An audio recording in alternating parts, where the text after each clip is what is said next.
Natural rubber comes from the milky sap of a tropical tree. Thousands of years ago, the native people of Central and South America discovered that the hardened sap was elastic and bounced. They played games with the balls of sap. When European explorers came along, it was soon a whole new ballgame. Today we make thousands of useful things from the fluid that circulates through rubber trees. Everything from tires to balloons to boots. The seeds are sown on plantations like this one in Thailand. It takes several years for the rubber trees to mature. Then the sap is ready to tap. In the coolness of the morning when the sap flows freely, the farm worker slashes the bark with a hooked blade. The sap oozes from the abrasion. It spills onto a metal spout inserted below the slashed section. The spout funnels the sap into a ceramic cup below. It flows for about 5 or 6 hours, partially filling the cup. They wait a couple of days for the tree to recover and then tap another section of the tree. After straining impurities, they pour the rubber sap into a plastic tub. They add formic acid and squish it around. The acid causes the sap to coagulate. After 15 to 30 minutes, it thickens to the consistency of tofu. This tofu-like sap has a sticky structure that allows it to now be rolled out like dough. The rolling squeezes out excess water and leaves a ribbed pattern on the sheets that increases the surface area to hasten drying. Then they rinse off the formic acid. They hang the rubber sheets to dry for about 5 hours. As they dry, the rubber thickens and becomes stronger, and the color darkens. The coagulated rubber sap has been transformed.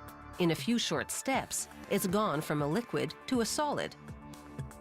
Workers pile the rubber sheets onto pallets and weigh the load. There's a little over 1.5 tons of rubber in this stack. They store the stacks in a warehouse until the next stage of processing.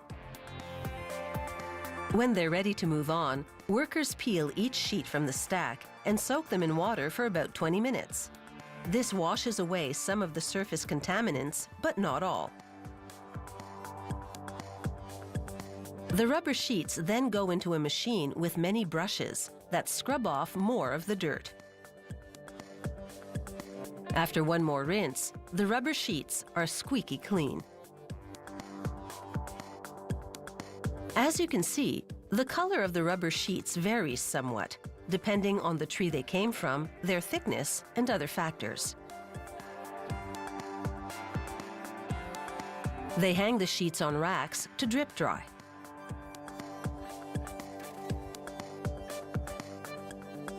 They build a fire in a brick oven and smoke the rubber sheets in a chamber overhead for 5 days.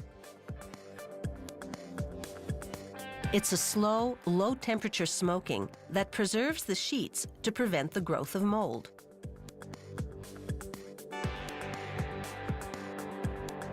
After smoking, they clip out contaminants like bark or insects that have become embedded in the rubber.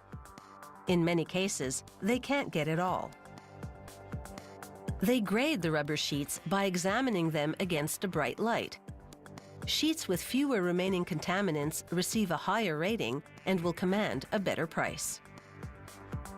They stack the sheets according to the grade. And then it's into a hydraulic baler. It presses the stack of rubber sheets into cube form. The dimensions of the cubes conform to international packaging regulations, so they'll fit neatly into containers for shipping. They spray the rubber cubes with a mix of calcium carbonate and solvent. The mixture forms a film on the cubes that prevents mold and keeps them from sticking together during transport. This rubber is now ready for the next factory and the next transformation. It could become almost anything.